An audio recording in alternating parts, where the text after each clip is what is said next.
Hello, good morning. I'm going to make a video a couple of my viewers requested about alternative lifestyles. I'm just going to go over some alternative lifestyles that are not, the typical traditional life of having a career and owning a home or renting an apartment or something like that. These are ways that you can live and potentially have shelter, or maybe even live without shelter.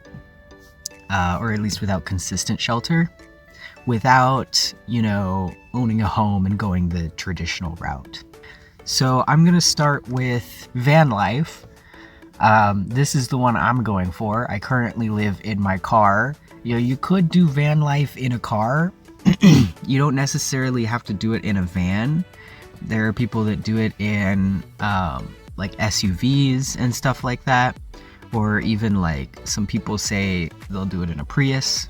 And this one, I think living in a vehicle of some kind, I think is potentially the easiest to get into of all of the alternative lifestyles on this list. When it comes to van life, if you live in a country where driving a vehicle around is a pretty common thing, like if you live in the Netherlands, this isn't going to be as easy. You might have to go to like camping sites and live in trailer parks and stuff like that, if that's even a thing in your country. But in the United States, living in a vehicle is extremely viable. It's probably your best financial decision in this housing market, is to get a large enough vehicle that you can put everything you need in it, put some solar panels up top, and just live in that as if it was a home. The barrier to entry is very low. You just need to be able to drive and, do some basic carpentry, or have at least enough money to hire somebody to do that for you. About the cheapest you could probably do van life is around $10K, depending on what kind of vehicle you get and depending on what you're planning on putting in it. $10K is pretty much the cheapest you could go. Now let's talk about boat life. Boat life is basically van life, but you live on a houseboat. I have a friend whose sister does this, and I mean it's basically the same thing, except you live on a boat, right? You can go out into the water and sleep, or you can pull into the marina and sleep at the marina. There are usually fees, sort of like, it's sort of like a parking lot for boats, and so it's a very expensive parking lot. It's not a parking lot you can just pour concrete and paint some lines and have people park in it. So people, got to pay to park their boats at the marina. And on top of that, boats are very, very expensive. It's going to be a little more than $10K to get into boat life. But if you can form a bit of a following on the internet around your boat and your life in the boat, and if you can film it and editorialize it in a way that's interesting for other people to see, you might get a few patrons that will actually pay for your life. That is what my sister's friend is doing. She just makes vlogs about traveling the world. Actually, she recently, she and her fiance sold their boat and are now doing van life. So it's, that just goes to show that it's a very similar sort of lifestyle. But doing it on a boat is potentially more romantic. You have more freedom. You can go to other countries. You can cross the ocean. You're going to see some amazing sights. Similarly to living in a van, but the van is, of course, limited to being on land. And, of course, the van is going to be significantly cheaper. Now let's talk about homelessness. There are people that choose to be homeless. Famously, there was a philosopher named Diogenes that went homeless and that begged for all of his food and completely shunned society by shunning himself from society. And honestly, that's kind of a boss move. If you hate society so much that you don't want to, deal with it anymore, and you don't have attachments, then becoming homeless is maybe a legitimate option. You don't have to necessarily go full Diogenes and give up all of your possessions and whatnot. There are definitely people who give up a lot of possessions, but there are homeless people that have some possessions, right? You can have a tent, you can have a car. If you don't want to go full van life, you could just, sleep in your driver's seat or in your back seat. Or what I do is I have this hammock. And, I would consider it homeless if you don't have, basic utilities in your car, right? Like I don't have a shower, toilet, kitchen, anything like that in here. So I'm homeless and I live in a car. If my car had a shower and a toilet in the kitchen and electricity and all that, then I would consider it like a home. If I could do everything, you know, take care of my basic needs here, then this would be my home. But since it's not, I consider myself homeless still. And you can do that if you have a car. That's probably the safest option for becoming homeless. But if you would rather backpack, you know, get a backpack with a tent and do the hobo style of things, where you are intentionally camping in different places, then that is an option. You could also have a job while you do this, as long as you keep yourself clean enough. But the idea behind becoming homeless is that you don't really participate in that stuff anymore. Another option that's very similar to camping, like a hobo, you know, being homeless with a tent, is going in the woods. You can just, you know, find a plot of nature somewhere, make sure that it's sufficiently big so that you won't be easily found, and just go bushcrafting, right? Just go build your shelter out of the local trees and plants and stuff, and, you know, forage and hunt for your food. If you have the skills to do this, this is a viable option, especially if you can buy your own land to do it on. And then you know that nobody's going to be bothering you or pulling you out of there and say that you're trespassing. Although the government might come knocking trying to get some kind of property tax or something like that. You could also attempt to do it illegally. There was a man in Okinawa, which is the island south of Japan, that did this. He was living in the forest. I don't remember all the details. Okay, so I got some facts wrong here, so I'm just going to put some screenshots of an article. I'll put a link in the description if you're curious to read it. But basically, he lived on a deserted island near Okinawa for 29 years, and they allowed him to do it, but then he got sick and he was taken to a hospital.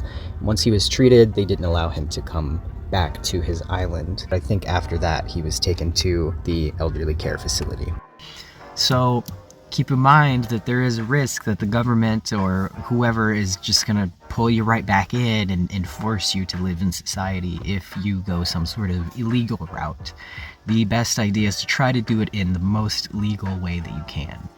Now, a somewhat similar idea to this, and perhaps the rarest alternative lifestyle, something that pretty much I don't expect any of you watching this video to be able to pull this off, and I would not recommend trying it.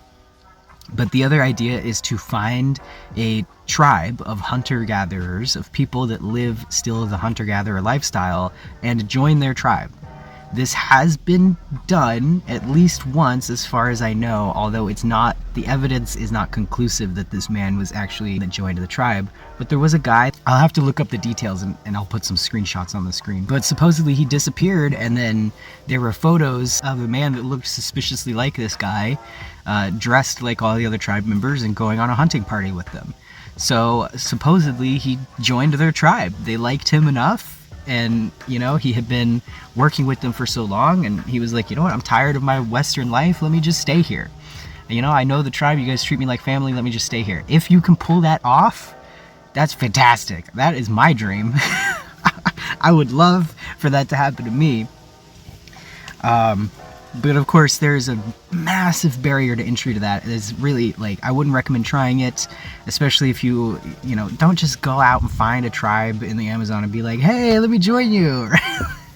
You have to, you know, establish rapport with them and work with them and communicate with them for years and years in order to even be potentially accepted into their tribe. Because you got to remember, these people are people that live that kind of lifestyle. They're generally like very large families. They're very tight-knit, they're very close together, and they're not going to just accept just any old person that comes up to them into their, you know, family. This one I would not recommend. If it was more possible, I would definitely recommend it, but, you know, just don't try this. Don't try this. What you could do instead is try to join an intentional community. These are fairly common in the West, especially in the United States, and they're commonly known as communes.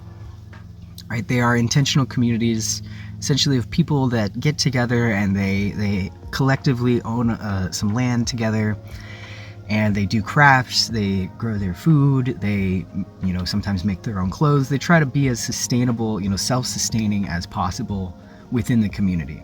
And this is going to be a similar vibe to joining a hunter-gatherer tribe.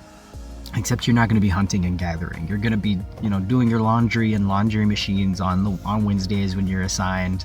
Most of them will ask you to work 40 hours a week, but you're going to be doing varied jobs, right? One day you're going to be doing laundry, the next day you're going to be doing record keeping, the next day you're going to be working in the field.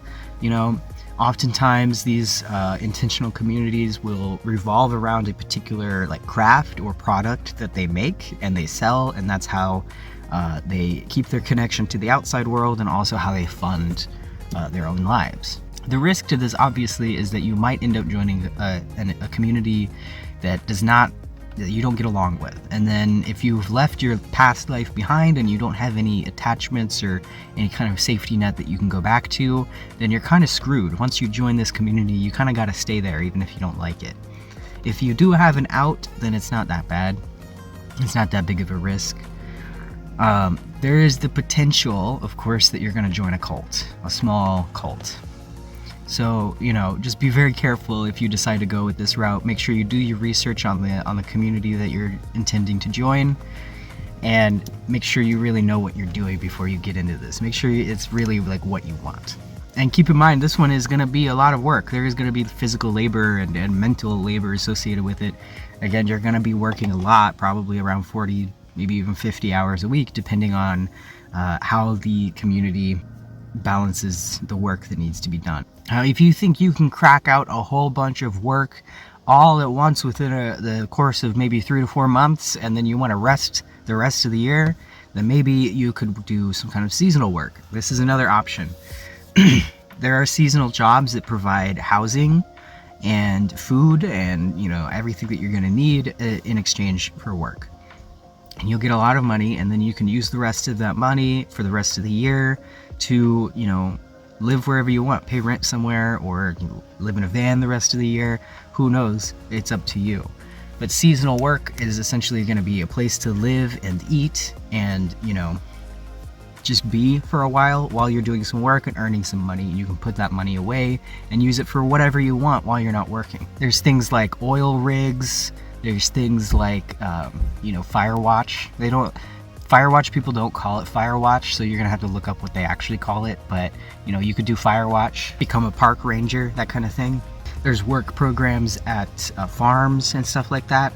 So you just gotta do the research, find some work that you're willing to do, and go, put in the work for a few months. And then the rest of the year you have free, and you have a whole bunch of money to use for whatever you want.